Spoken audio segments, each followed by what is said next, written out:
Hello my friends who are listening to Ebird Online, and I'm back with another review. This is the second part of Riley and Violet this week. I had to split the video into two, so if you haven't seen the first part, watch that first and then this is the second. I'll link it both here and below in information. Before we start, please don't forget to subscribe to my channel if you've yet to do so. And a massive thank you to everyone who's subscribed thus far, I genuinely appreciate it. And also if you know anybody that's a fan of sarcastic snark, please don't forget to share the video to them. And also don't forget to smash that like button. Thanks guys. Right, so without further ado, I give you part 2 of Riley and Violet. Yes, this is 90 Day Fiance, before the 90 Days Season 6, Episode 6. And so when we first see this couple, they're off to meet Violet's family. And so Violet walks and Riley hobbles down the street, because the injury on his knee is still playing up. And guys, Riley said last week, when he was walking through the park with his knee strapped up, "Violet, I thought if I let you know that I had a problem with my knee, that you wouldn't want to see me anymore." Riley, there are several more pressing issues than that. Your gummy leg is not the deal breaker. He's such a card. And so they walk over to Violet's house, and guys, I can't believe it. Riley rocks up looking like this. He hasn't even bothered to get changed. But that seems to be the very least of Violet's worries, and she tells producers she's really worried that Riley will get angry and start shouting and arguing with her. And she said if he loses his temper, she'll have to ask him to leave. Oh Lord. And remember guys, this is the honeymoon stage. And as they turn the corner outside of Violet's house, I can see a sign on the door. What's this? Anyway, nosy as I am, I decided to put it into Google Translate. And I discovered that Violet has a side hustle. And so apparently she tutors kids from home as well. So I like the fact that she's on her grind. And I think with her education, her profession and her background, I think if she came to America, she'd definitely be a benefit to the country. So I guess there's that. Anyway, in walk the two daughters, and the mum and the little brother, and they all greet each other nervously. Riley seems to have taken my advice from earlier, and he's got himself a new personality. I don't mind this Riley, for Riley's suddenly become all demure and coy and softly spoken. He said, "Hi, nice to meet you, so good to meet you. Oh, I can't believe we're finally meeting each other." All right, Riley, I know I said be someone else, but don't overdo it.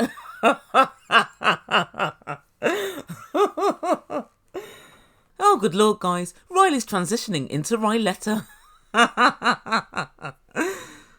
Finally get to meet y'all. We sit here and we talk, okay? Okay. Tuet, Bao, and Violet's mom walk out of the kitchen. I just feel a crazy amount of joy. It reminds me of why I'm actually here. So it's pretty awesome. Very nice to meet her. So happy. Oh, good Lord. Riley's doing entirely too much. He's pretending to be overcome by emotion with a group of people who, it appears, weren't aware that he was coming for dinner. I mean, maybe they were, but kind of didn't seem that way. Anyway, in just but a second, he undoes all his good work, because it was time for Riley to give out his gifts. Pearls for everybody! No, he gave the girls, I don't know, some lipsticks and some handbags. There was nothing for Violet's little brother, although maybe he didn't know he was going to be in attendance. But inexplicably, he turned up longhand to dinner. He didn't bring a bottle of wine, no dessert, chocolates, not even a bunch of flowers, nothing.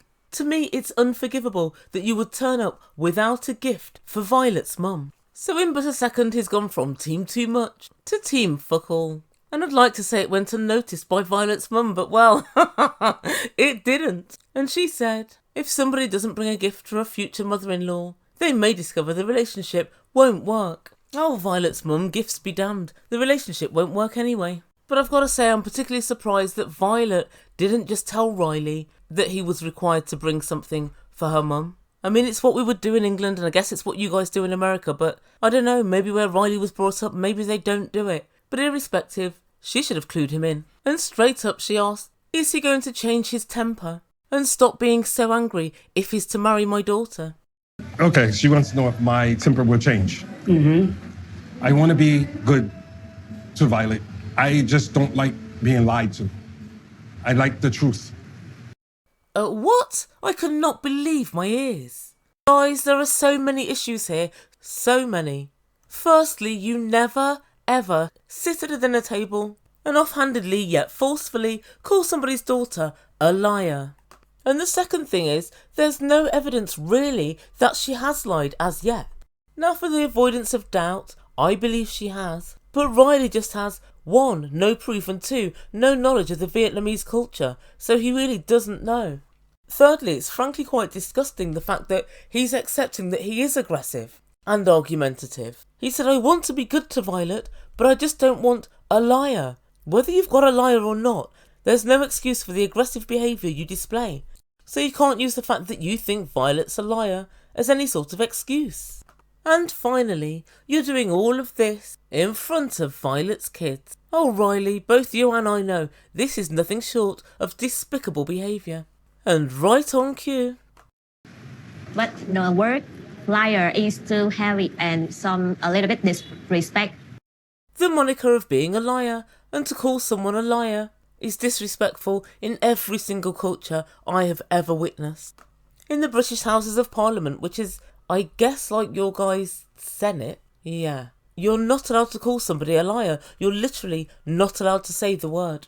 And more often than not, people say, the right honourable gentleman is misrepresenting the truth. Nobody ever says liar. In fact, you can be suspended for doing so. And even me, even the Ebird, I don't call people liars. If you go back over all of my videos, you honestly won't have ever heard me say, you're a liar. Bullshitter, yes, many, many times. But never, ever liar. Guys, Riley's an absolute monster. And so Violet decides to tell her mum what he's talking about, and she describes what happened that day with the caller, the mystery shirtless man. And her mum said, well, Vietnamese girls are faithful girls, they're not bad girls. Maybe not, who knows. I mean, the truth be told, I've only actually known properly one Vietnamese person. And I'm not saying she was a Vietnamese bad gal, but, well, she weren't exactly great. And so one of Violet's daughters said, if you're going to be together, you have to learn to believe in each other. I think she meant to trust each other. And so Riley decided to make her the following promise. I will do my best to believe in her more, to believe in Violet more, and work on being together. But really what Riley should be doing is saying, I apologise for upsetting your daughter, and I shouldn't shout at her, or berate her, or speak to her disrespectfully. And it's something I'm working on, and I will definitely change that behaviour. That is what he should be saying. But instead, all he's offering is to, well, try and learn to trust her a little more. That's not much, it really isn't. And also, incidentally, it's virtually impossible. Riley doesn't trust anybody. And at the very end of the segment, Riley says to production, in the past, I've been hurt. So I'm already there where I don't necessarily trust everything I'm told or everything I see.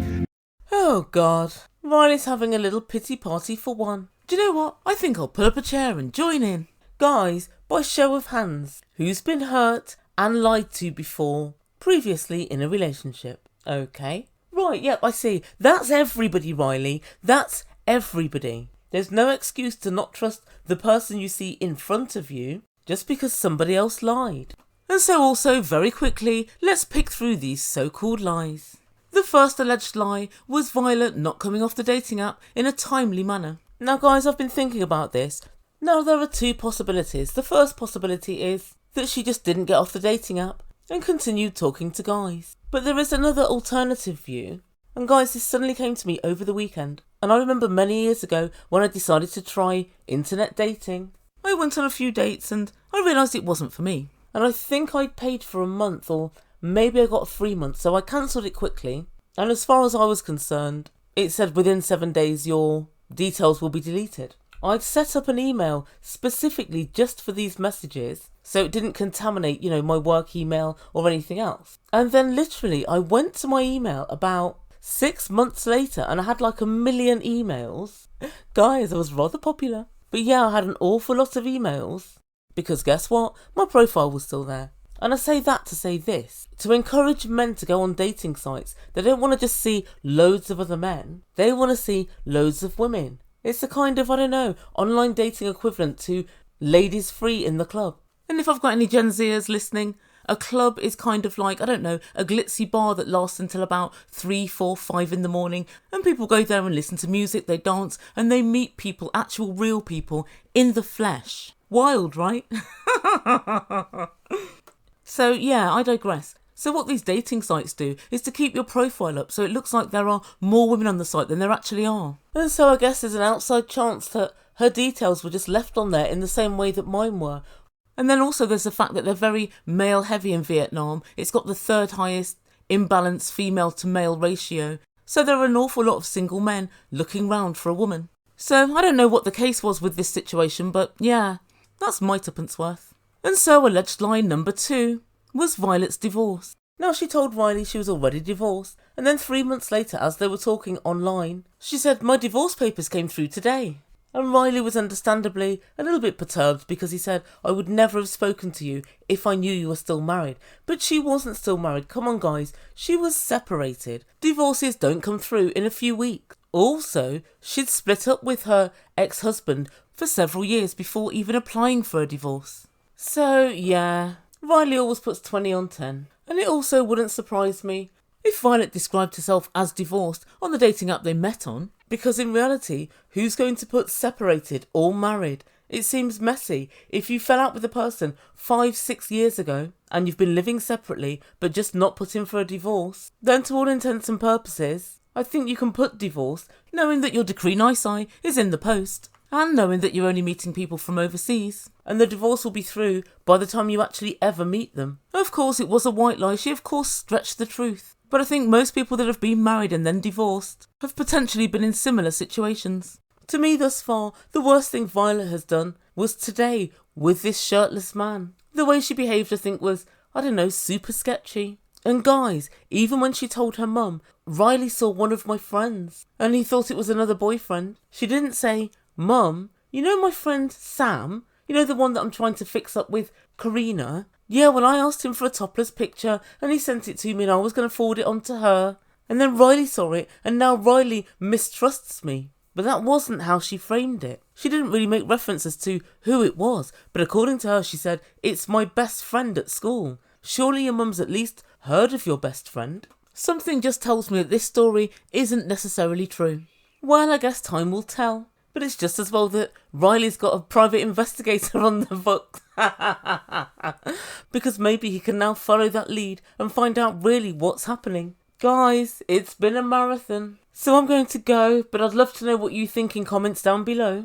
Do you think Violet is guilty or innocent? And do you think she handled it very well? And do you, like I do, think that Riley is rude, aggressive, and basically just out of control? His attitude is out of control. And the truth be told, I don't think there's any saving him. He knows how to behave well because he managed to do it over dinner. If this is how he's behaving now in the honeymoon period, how's he going to behave towards Violet when she's under his roof in America and she loses her school teacher's income and she's on foreign soil? Violet, my love, I don't fancy your chances. So please, yes, comments down below and I'll get on with my next video. Guys, please don't forget to like, subscribe, all of that good stuff. And I'll see you soon. You've been listening to Ebird Online, and I bid you good day. Oh, well, I don't wanna jinx it, baby, and twist myself at the spine.